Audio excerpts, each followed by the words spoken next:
The Adventure of the Abbey Grange. Arthur Conan Doyle. It was on a bitterly cold and frosty morning during the winter of '97 that I was awakened by a tugging at my shoulder. It was Holmes. The candle in his hand shone upon his eager, stooping face and told me at a glance that something was amiss. "Come, Watson, come," he cried. "The game is afoot. Not a word. Into your clothes and come." 10 minutes later we were both in a cab and rattling through the silent streets on our way to Charing Cross Station. The first faint winter's dawn was beginning to appear, and we could dimly see the occasional figure of an early workman as he passed us, blurred and indistinct in the opalescent London reek. Holmes nestled in silence into his heavy coat, and I was glad to do the same, for the air was most bitter and neither of us had broken our fast.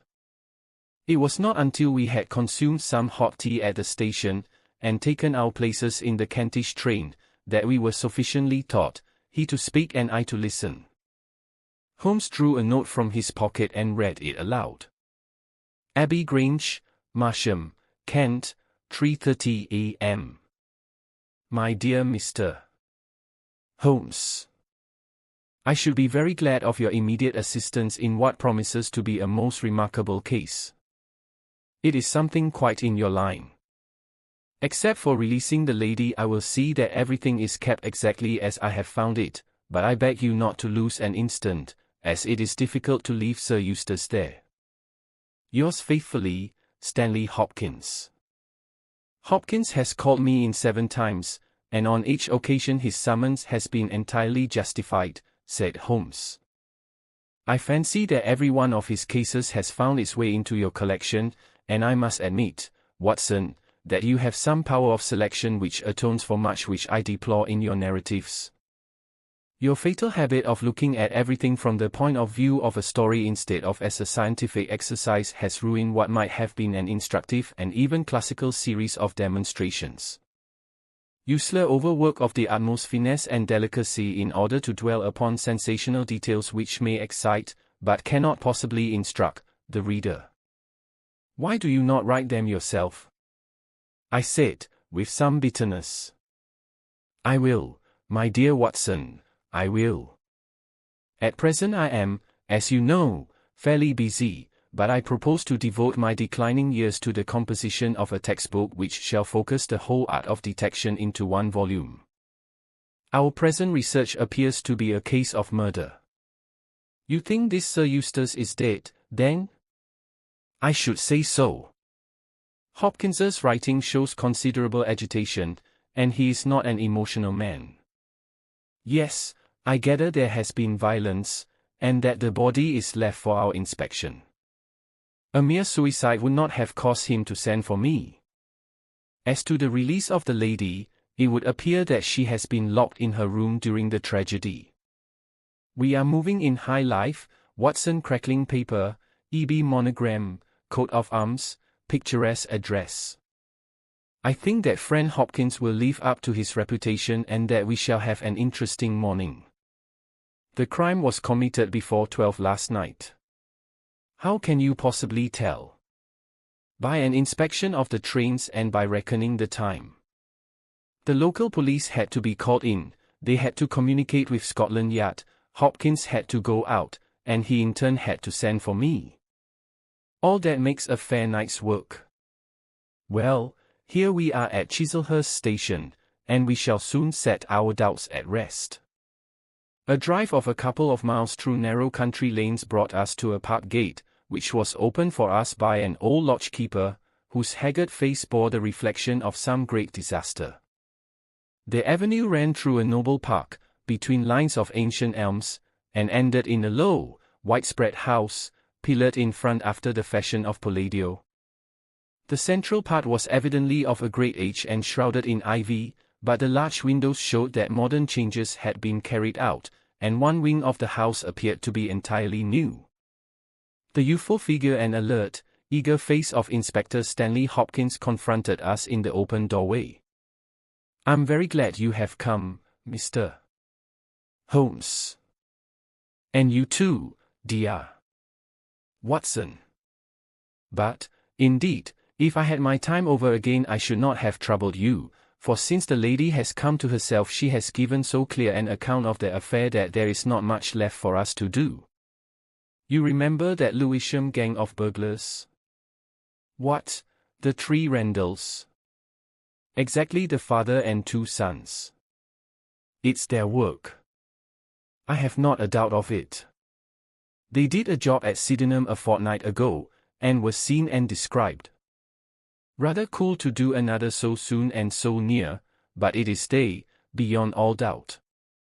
It's a hanging matter this time. Sir Eustace is dead, then? Yes, his head was knocked in with his own poker. Sir Eustace Brackenstall, the driver tells me. Exactly, one of the richest men in Kent. Lady Brackenstall is in the morning room. Poor lady, she has had a most dreadful experience. She seemed half dead when I saw her first. I think you had best see her and hear her account of the facts. Then we will examine the dining room together. Lady Brackenstall was no ordinary person. Seldom have I seen so graceful a figure, so womanly a presence, and so beautiful a face. She was a blonde, golden-haired, blue-eyed, and would, no doubt, have had the perfect complexion which goes with such colouring had not her recent experience left her drawn and haggard. Her sufferings were physical as well as mental, for over one eye rose a hideous, plum-coloured swelling, which her maid, a tall, austere woman, was bathing assiduously with vinegar and water. The lady lay back exhausted upon a couch, but her quick, observant gaze as we entered the room, and the alert expression of her beautiful features, showed that neither her wits nor her courage had been shaken by her terrible experience. She was enveloped in a loose dressing-gown of blue and silver, but a black sequin-covered dinner dress was hung upon the couch beside her. I have told you all that happened, Mr. Hopkins, she said, wearily. Could you not repeat it for me? Well, if you think it necessary, I will tell these gentlemen what occurred. Have they been in the dining room yet? I thought they had better hear your ladyship's story first. I shall be glad when you can arrange matters. It is horrible to me to think of him still lying there. She shuddered and buried her face in her hands. As she did so, the loose gown fell back from her forearms. Holmes uttered an exclamation. You have other injuries, madam. What is this? 2 vivid red spots stood out on one of the white, round limbs. She hastily covered it. It is nothing.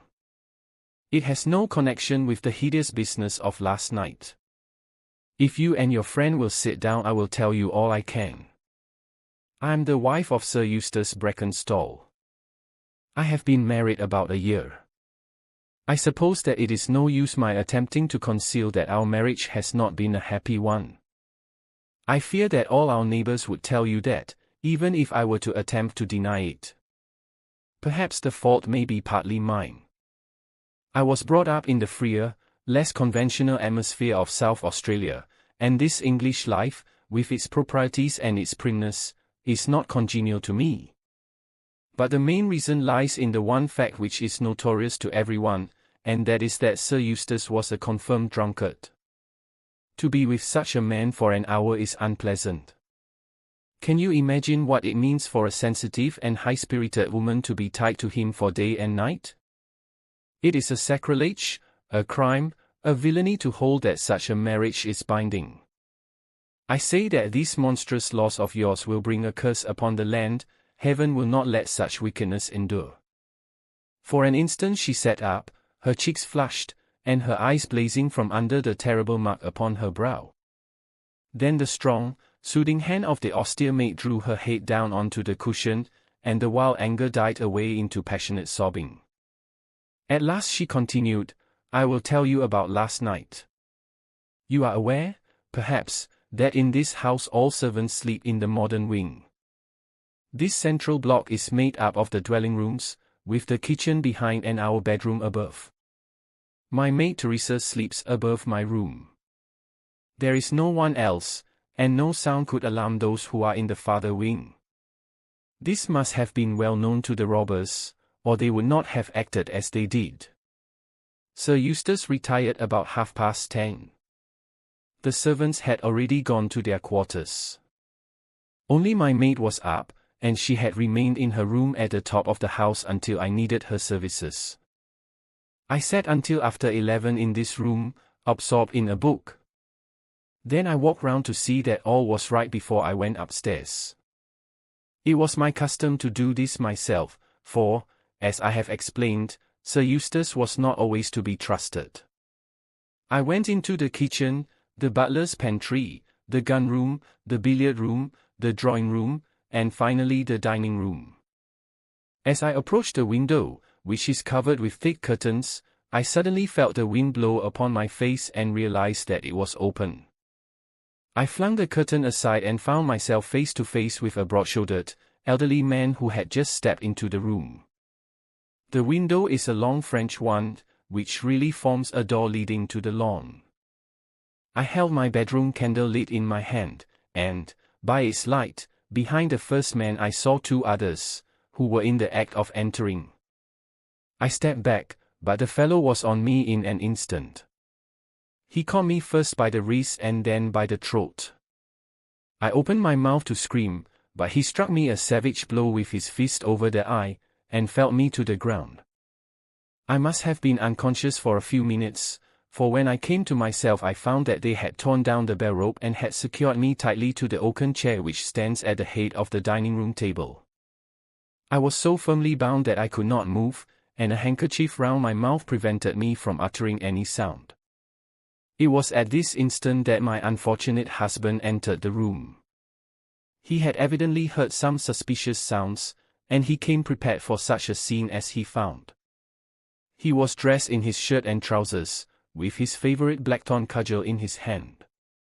He rushed at one of the burglars, but another, it was the elderly man, stooped, picked the poker out of the grate, and struck him a horrible blow as he passed. He fell without a groan, and never moved again. I fainted once more, but again it could only have been a very few minutes during which I was insensible. When I opened my eyes I found that they had collected the silver from the sideboard, and they had drawn a bottle of wine which stood there. Each of them had a glass in his hand. I have already told you, have I not, that one was elderly, with a beard, and the others young, hairless lads. They might have been a father with his two sons. They talked together in whispers. Then they came over and made sure that I was still securely bound. Finally they withdrew, closing the window after them. It was quite a quarter of an hour before I got my mouth free. When I did so my screams brought the maid to my assistance. The other servants were soon alarmed, and we sent for the local police, who instantly communicated with London. That is really all that I can tell you, gentlemen, and I trust that it will not be necessary for me to go over so painful a story again. Any questions, Mr. Holmes? Asked Hopkins. I will not impose any further tax upon Lady Brackenstall's patience and time, said Holmes. Before I go into the dining room I should like to hear your experience. He looked at the maid. I saw the men before ever they came into the house, said she. As I sat by my bedroom window I saw 3 men in the moonlight down by the lodge gate yonder, but I thought nothing of it at the time. It was more than an hour after that I heard my mistress scream, and down I ran, to find her, poor lamb, just as she says, and him on the floor with his blood and brains over the room. It was enough to drive a woman out of her wits, tied there, and her very dress spotted with him, but she never wanted courage, did Miss Mary Fraser of Adelaide, and Lady Brackenstall of Abbey Grange hasn't learned new ways. You've questioned her long enough, you gentlemen, and now she is coming to her own room, just with her old Teresa, to get the rest that she badly needs. With a motherly tenderness the gone woman put her arm round her mistress and led her from the room. She has been with her all her life, said Hopkins. Nursed her as a baby, and came with her to England when they first left Australia 18 months ago. Teresa Wright is her name, and the kind of maid you don't pick up nowadays. This way, Mr. Holmes, if you please. The keen interest had passed out of Holmes's expressive face, and I knew that with the mystery all the charm of the case had departed. There still remained an arrest to be effected, but what were these commonplace rogues that he should soil his hands with them? An abstruse and learned specialist who finds that he has been called in for a case of measles would experience something of the annoyance which I read in my friend's eyes.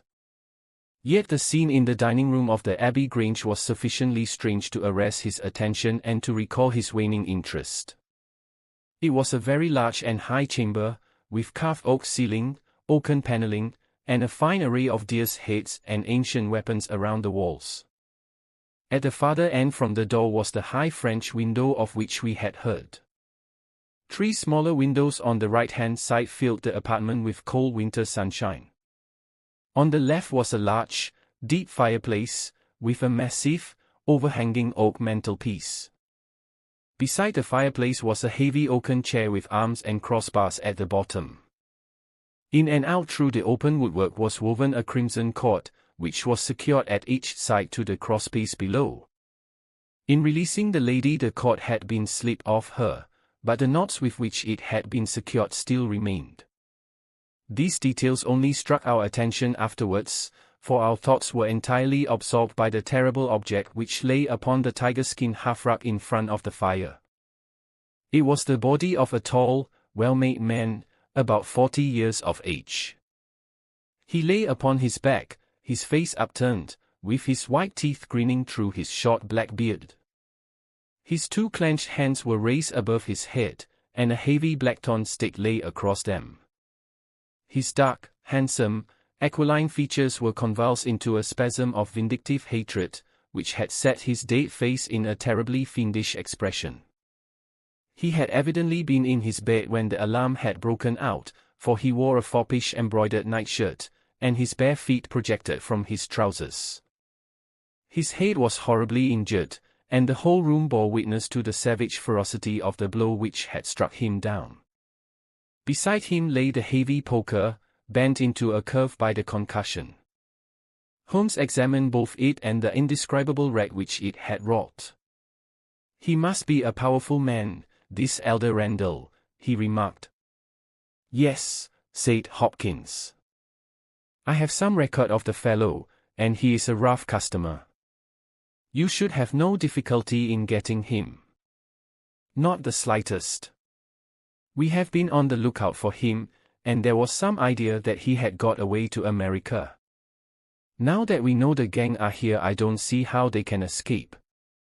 We have the news at every seaport already, and a reward will be offered before evening. What beats me is how they could have done so mad a thing, knowing that the lady could describe them, and that we could not fail to recognize the description." "Exactly.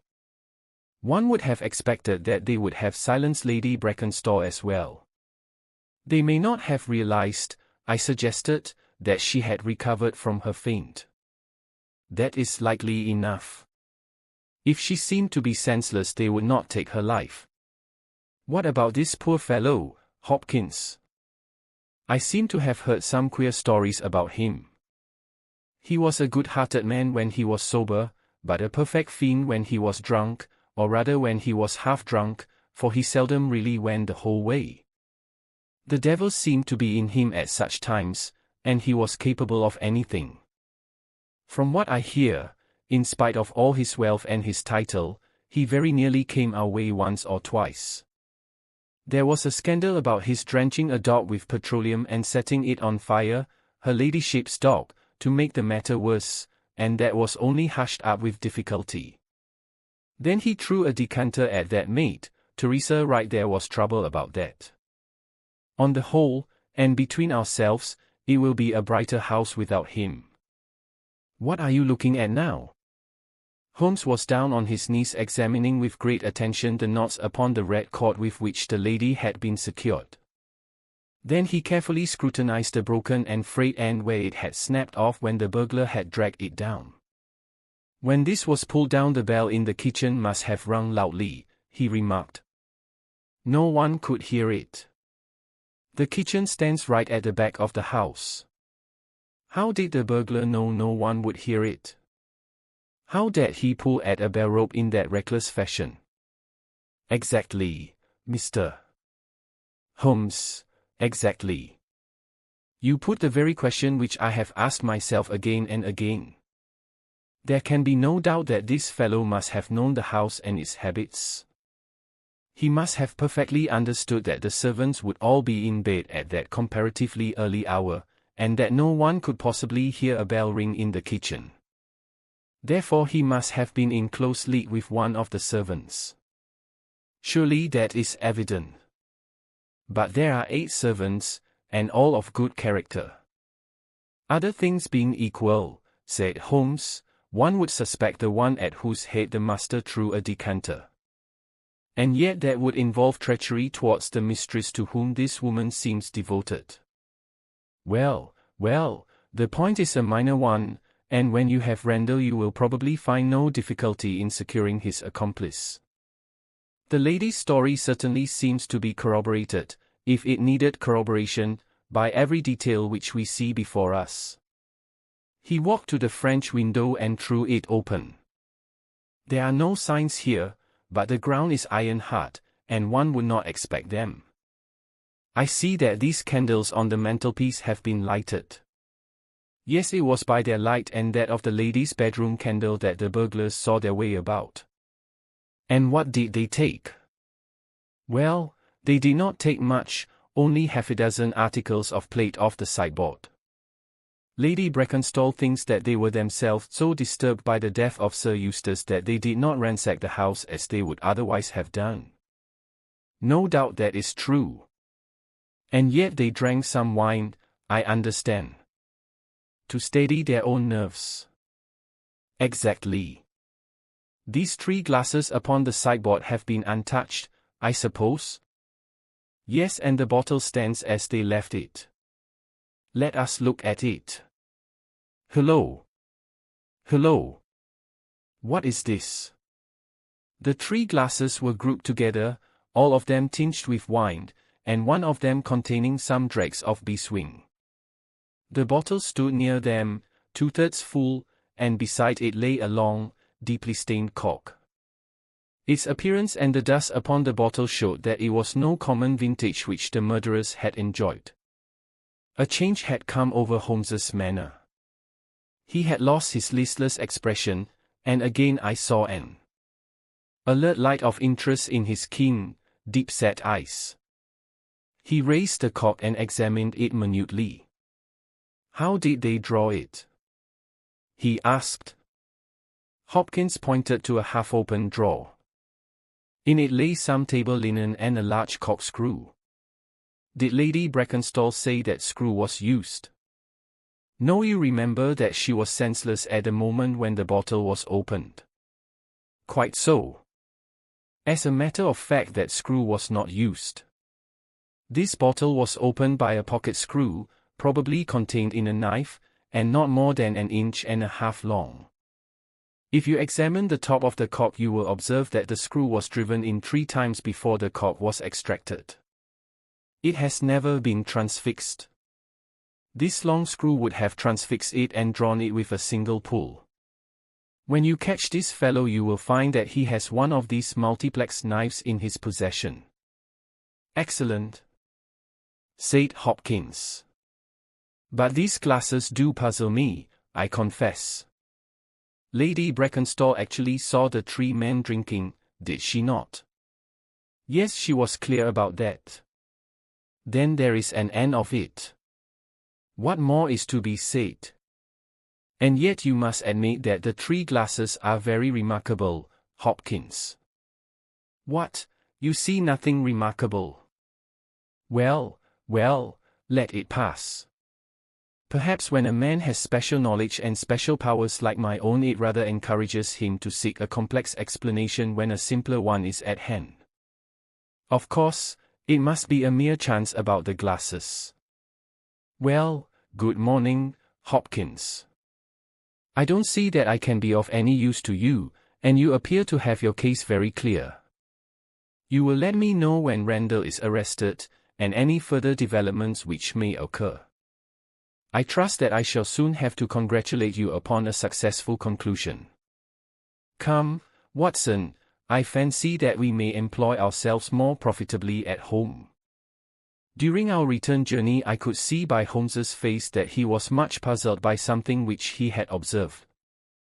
Every now and then, by an effort, he would throw off the impression and talk as if the matter were clear, but then his doubts would settle down upon him again, and his knitted brows and abstracted eyes would show that his thoughts had gone back once more to the great dining room of the Abbey Grange in which this midnight tragedy had been enacted. At last, by a sudden impulse, just as our train was crawling out of a suburban station, he sprang onto the platform and pulled me out after him. "Excuse me, my dear fellow," said he, as we watched the rear carriages of our train disappearing round a curve. "I am sorry to make you the victim of what may seem a mere whim, but on my life, Watson, I simply can't leave that case in this condition. Every instinct that I possess cries out against it. It's wrong, it's all wrong, I'll swear that it's wrong." And yet the lady's story was complete, the maid's corroboration was sufficient, the detail was fairly exact. What have I to put against that? 3 wine glasses, that is all. But if I had not taken things for granted, if I had examined everything with care which I would have shown had we approached the case de novo and had no cut-and-dried story to warp my mind, would I not then have found something more definite to go upon? Of course I should. Sit down on this bench, Watson, until a train for Chislehurst arrives, and allow me to lay the evidence before you, imploring you in the first instance to dismiss from your mind the idea that anything which the maid or her mistress may have said must necessarily be true. The lady's charming personality must not be permitted to warp our judgment. Surely there are details in her story which, if we looked at it in cold blood, would excite our suspicion. These burglars made a considerable haul at Sydenham a fortnight ago. Some account of them and of their appearance was in the papers, and would naturally occur to anyone who wished to invent a story in which imaginary robbers should play a part. As a matter of fact, burglars who have done a good stroke of business are, as a rule, only too glad to enjoy the proceeds in peace and quiet without embarking on another perilous undertaking.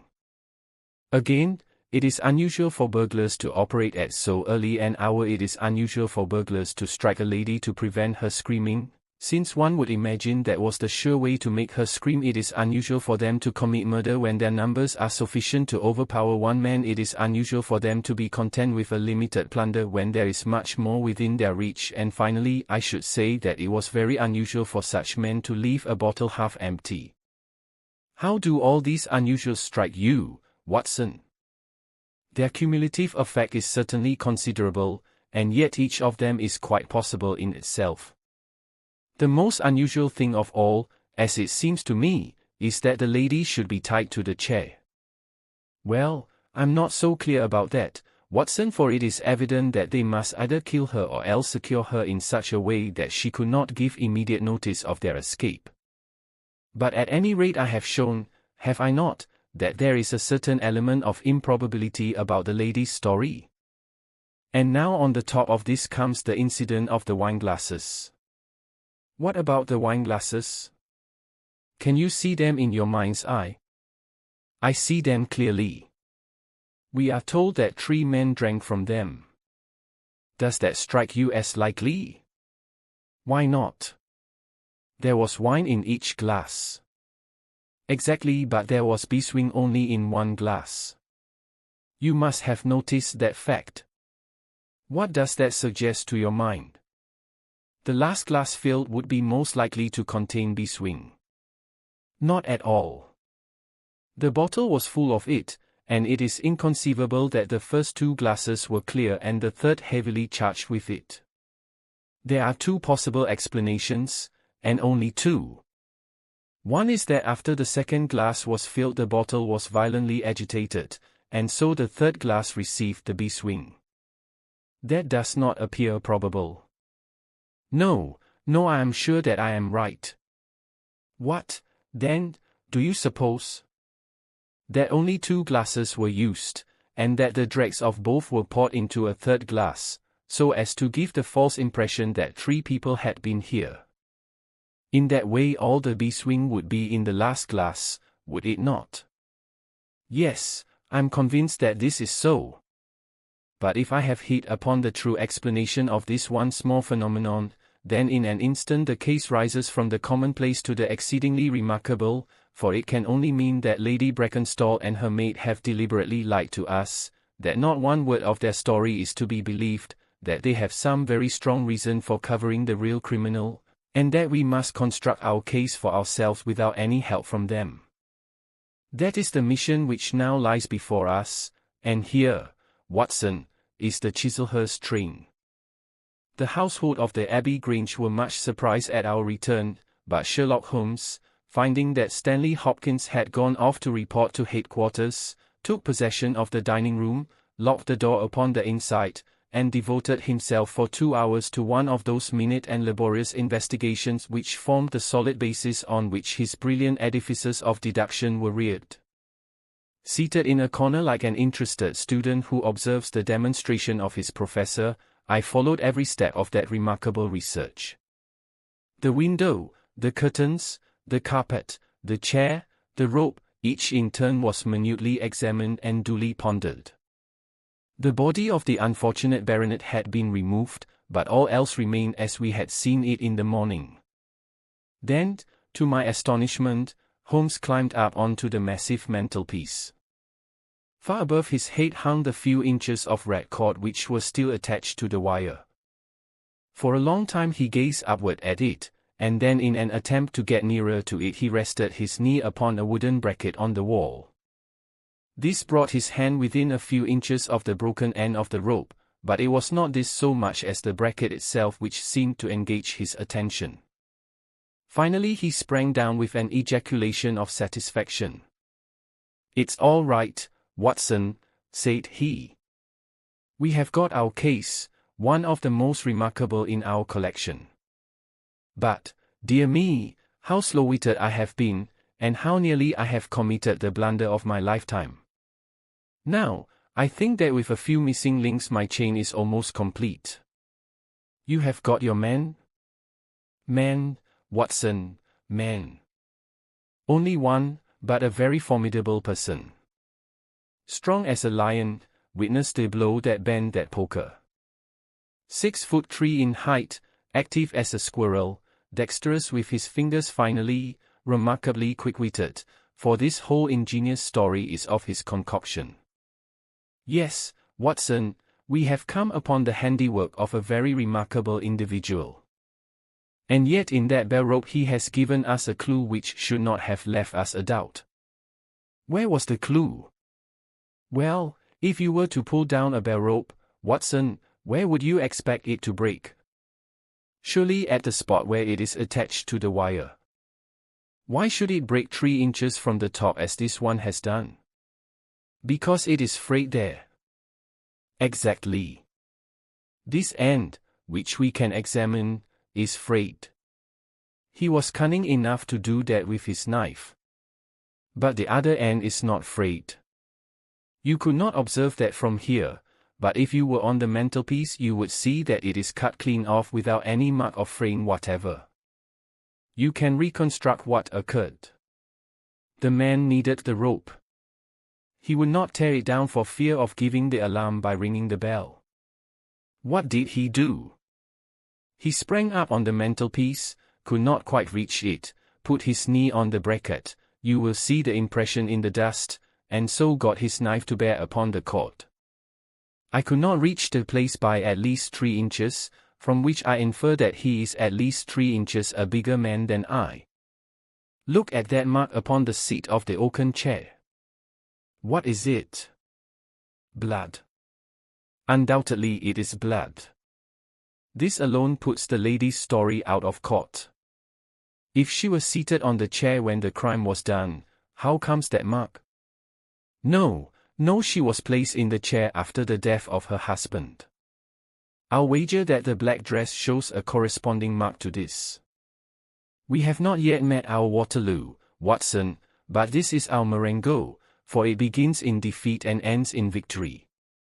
I should like now to have a few words with the nurse Teresa. We must be wary for a while, if we are to get the information which we want. She was an interesting person, this stern Australian nurse. Taciturn, suspicious, ungracious, it took some time before Holmes's pleasant manner and frank acceptance of all that she said taught her into a corresponding amiability. She did not attempt to conceal her hatred for her late employer. Yes, sir, it is true that he threw the decanter at me. I heard him call my mistress a name, and I told him that he would not dare to speak so if her brother had been there. Then it was that he threw it at me. He might have thrown a dozen if he had but left my bonny bird alone. He was forever ill-treating her, and she too proud to complain. She will not even tell me all that he has done to her. She never told me of those marks on her arm that you saw this morning, but I know very well that they come from a stab with a hatpin. The sly fiend, heaven forgive me that I should speak of him so, now that he is dead, but a fiend he was if ever one walked the earth. He was all honey when first we met him, only 18 months ago, and we both feel as if it were 18 years. She had only just arrived in London. Yes, it was her first voyage, she had never been from home before. He won her with his title and his money and his false London ways. If she made a mistake she has paid for it, if ever a woman did. What month did we meet him? Well, I tell you it was just after we arrived. We arrived in June, and it was July. They were married in January of last year. Yes, she is down in the morning room again, and I have no doubt she will see you, but you must not ask too much of her, for she has gone through all that flesh and blood will stand. Lady Brackenstall was reclining on the same couch, but looked brighter than before. The maid had entered with us, and began once more to foment the bruise upon her mistress's brow. I hope, said the lady, that you have not come to cross-examine me again? No, Holmes answered, in his gentlest voice, I will not cause you any unnecessary trouble, Lady Brackenstall, and my whole desire is to make things easy for you, for I am convinced that you are a much-tried woman. If you will treat me as a friend and trust me, you may find that I will justify your trust. What do you want me to do? To tell me the truth, Mr. Holmes. No, no, Lady Brackenstall, it is no use. You may have heard of any little reputation which I possess. I will stake it all on the fact that your story is an absolute fabrication. Mistress and maid were both staring at Holmes with pale faces and frightened eyes. You are an impudent fellow, cried Teresa. Do you mean to say that my mistress has told a lie? Holmes rose from his chair. Have you nothing to tell me? I have told you everything. Think once more, Lady Brackenstall. Would it not be better to be frank? For an instant there was hesitation in her beautiful face. Then some new strong thought caused it to set like a mask. I have told you all I know. Holmes took his hat and shrugged his shoulders. I am sorry, he said, and without another word we left the room and the house. There was a pond in the park, and to this my friend led the way. It was frozen over, but a single hole was left for the convenience of a solitary swan. Holmes gazed at it and then passed on to the lodge gate. There he scribbled a short note for Stanley Hopkins and left it with the lodge keeper. It may be a hit or it may be a miss, but we are bound to do something for friend Hopkins, just to justify this second visit, said he. I will not quite take him into my confidence yet. I think our next scene of operations must be the shipping office of the Adelaide-Southampton line, which stands at the end of Pall Mall, if I remember right. There is a second line of steamers which connects South Australia with England, but we will draw the larger cover first.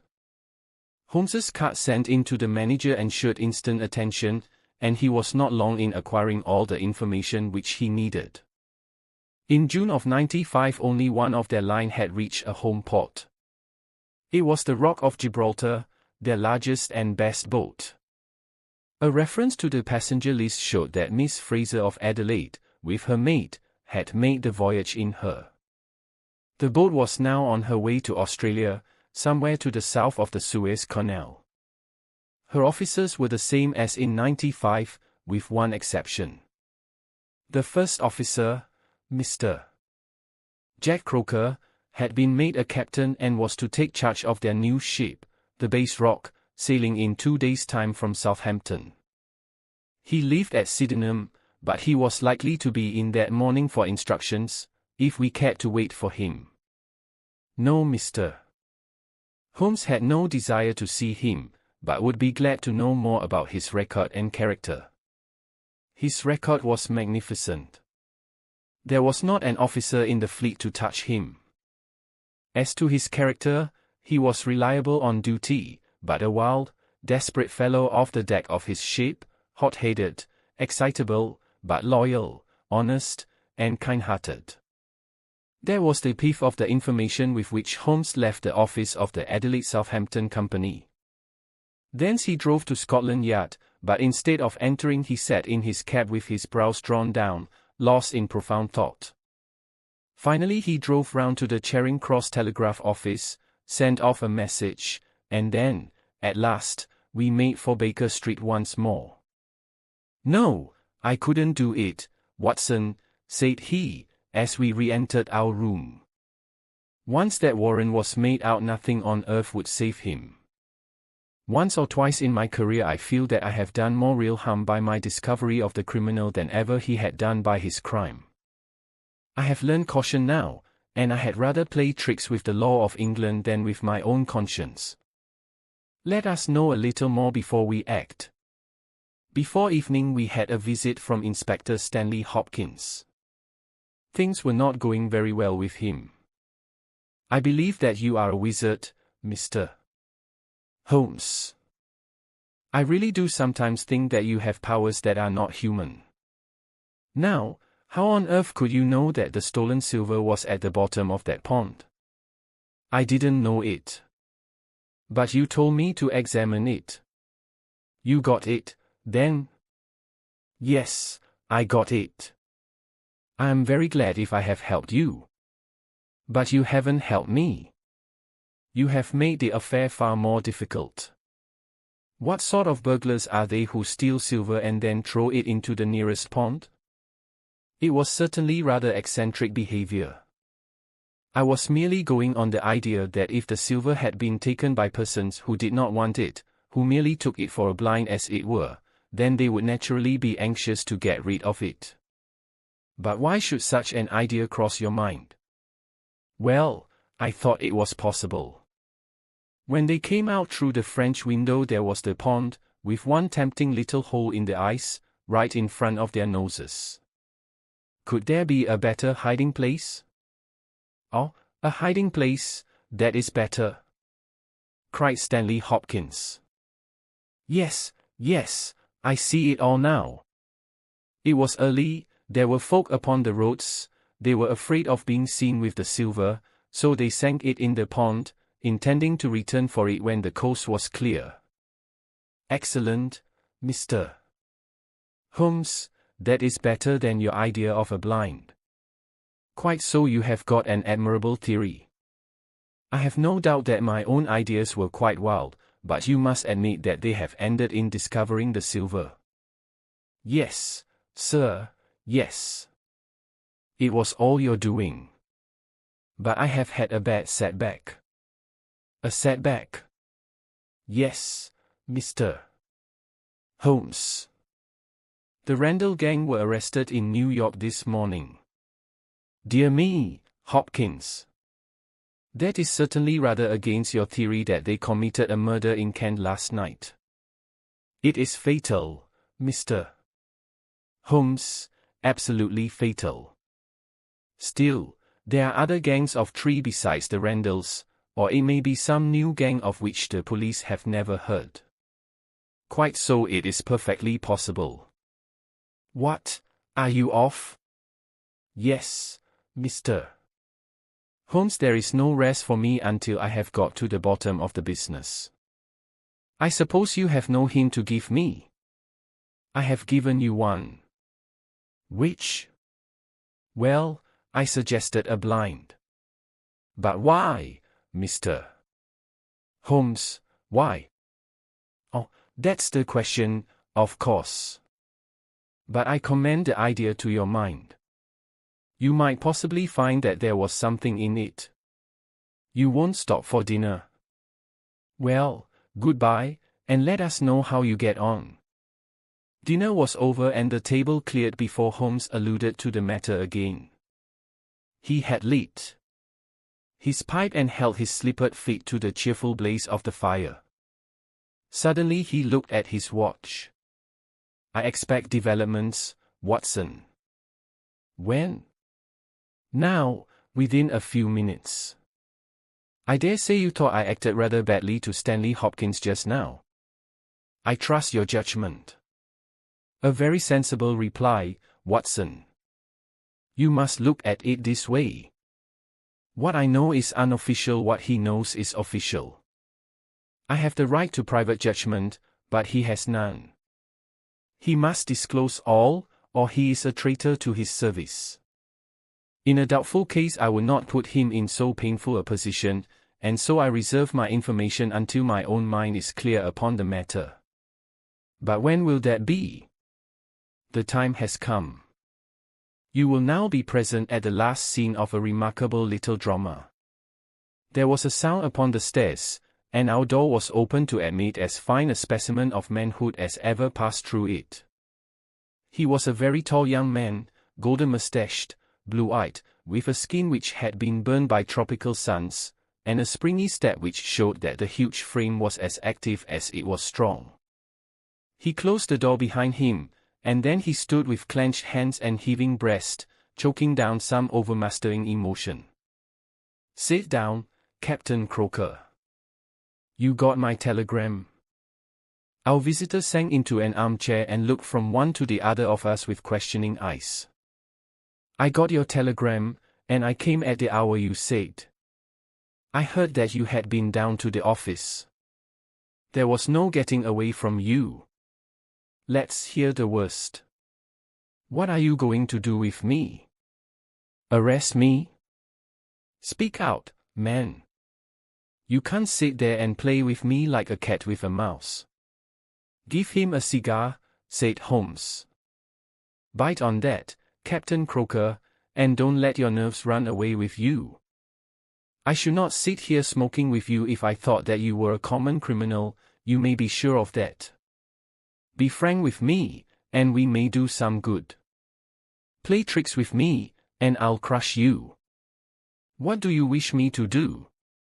To give me a true account of all that happened at the Abbey Grange last night, a true account, mind you, with nothing added and nothing taken off. I know so much already that if you go 1 inch off the straight I'll blow this police whistle from my window and the affair goes out of my hands forever. The sailor thought for a little. Then he struck his leg with his great, sunburned hand. I'll chance it, he cried. I believe you are a man of your word, and a white man, and I'll tell you the whole story. But one thing I will say first. So far as I am concerned, I regret nothing and I fear nothing, and I would do it all again and be proud of the job. Curse the beast, if he had as many lives as a cat he would owe them all to me.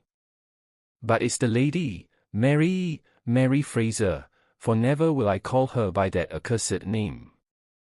When I think of getting her into trouble, I who would give my life just to bring one smile to her dear face, it's that turns my soul into water.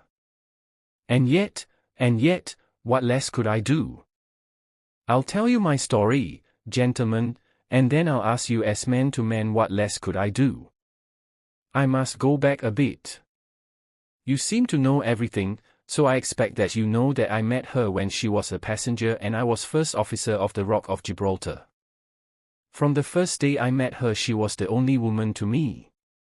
Every day of that voyage I loved her more, and many a time since have I kneeled down in the darkness of the night watch and kissed the deck of that ship because I knew her dear feet had trod it. She was never engaged to me. She treated me as fairly as ever a woman treated a man. I have no complaint to make. It was all love on my side, and all good comradeship and friendship on hers. When we parted she was a free woman, but I could never again be a free man. Next time I came back from sea I heard of her marriage. Well, why shouldn't she marry whom she liked? Title and money, who could carry them better than she? She was born for all that is beautiful and dainty. I didn't grieve over her marriage. I was not such a selfish hound as that. I just rejoiced that good luck had come her way, and that she had not thrown herself away on a penniless sailor. That's how I loved Mary Fraser.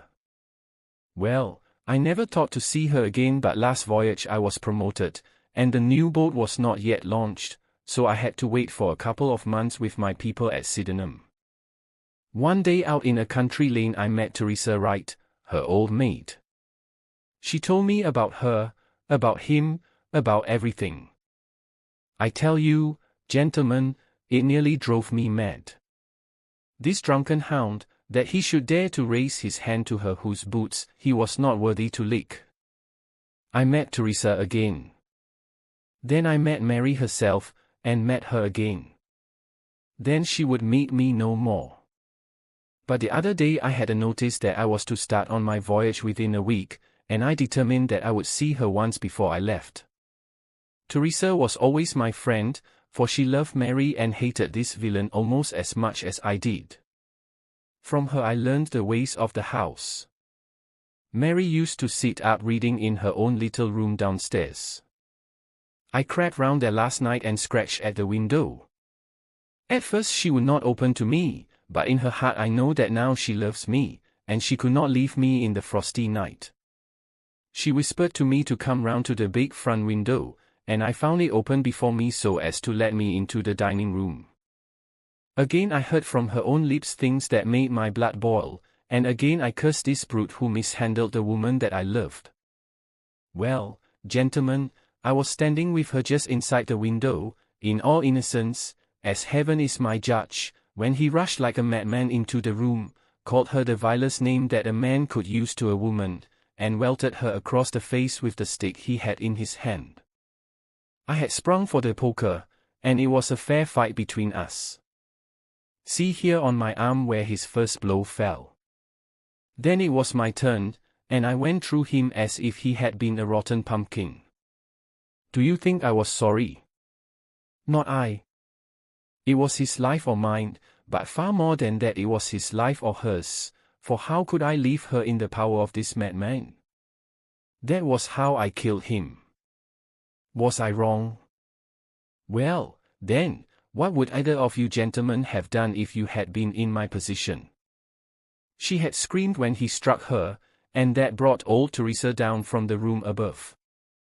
There was a bottle of wine on the sideboard, and I opened it and poured a little between Mary's lips, for she was half dead with the shock.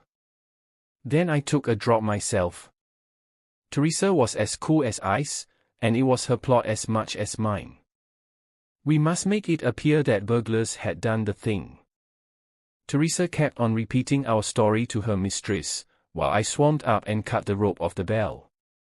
Then I lashed her in her chair, and frayed out the end of the rope to make it look natural, else they would wonder how in the world a burglar could have got up there to cut it. Then I gathered up a few plates and pots of silver, to carry out the idea of a robbery, and there I left them with orders to give the alarm when I had a quarter of an hour's start.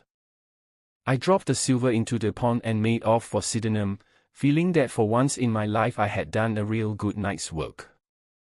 And that's the truth and the whole truth, Mr. Holmes, if it costs me my neck. Holmes smoked for some time in silence. Then he crossed the room and shook our visitor by the hand. "That's what I think," said he. "I know that every word is true, for you have hardly said a word which I did not know. No one but an acrobat or a sailor could have got up to that bell rope from the bracket, and no one but a sailor could have made the knots with which the cord was fastened to the chair. Only once had this lady been brought into contact with sailors, and that was on her voyage, and it was someone of her own class of life, since she was trying hard to shield him and so showing that she loved him. You see how easy it was for me to lay my hands upon you when once I had started upon the right trail. I thought the police never could have seen through our dodge. And the police haven't, nor will they, to the best of my belief. Now, look here, Captain Croker, this is a very serious matter, though I am willing to admit that you acted under the most extreme provocation to which any man could be subjected. I am not sure that in defense of your own life your action will not be pronounced legitimate. However, that is for a British jury to decide. Meanwhile, I have so much sympathy for you that if you choose to disappear in the next 24 hours, I will promise you that no one will hinder you. And then it will all come out. Certainly it will come out." The sailor flushed with anger. "What sort of proposal is that to make a man? I know enough of law to understand that Mary would be had as accomplice. Do you think I would leave her alone to face the music while I slunk away? No, sir, let them do their worst upon me, but for heaven's sake, Mr. Holmes, find some way of keeping my poor Mary out of the courts." Holmes for a second time held out his hand to the sailor. "I was only testing you, and you ring true every time. Well, it is a great responsibility that I take upon myself, but I have given Hopkins an excellent hint, and if he can't avail himself of it I can do no more. See here, Captain Croker, we'll do this in due form of law. You are the prisoner. Watson, you are a British jury, and I never met a man who was more eminently fitted to represent one. I am the judge. Now, gentlemen of the jury, you have heard the evidence. Do you find the prisoner guilty or not guilty?" "Not guilty, my lord," said I. "Vox populi, vox Dei." "You are acquitted, Captain Croker. So long as the law does not find some other victim, you are safe from me.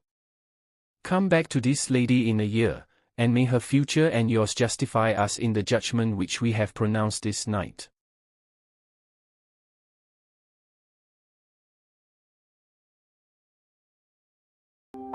One mystery ends, another begins. Subscribe, and we'll see you in the next story.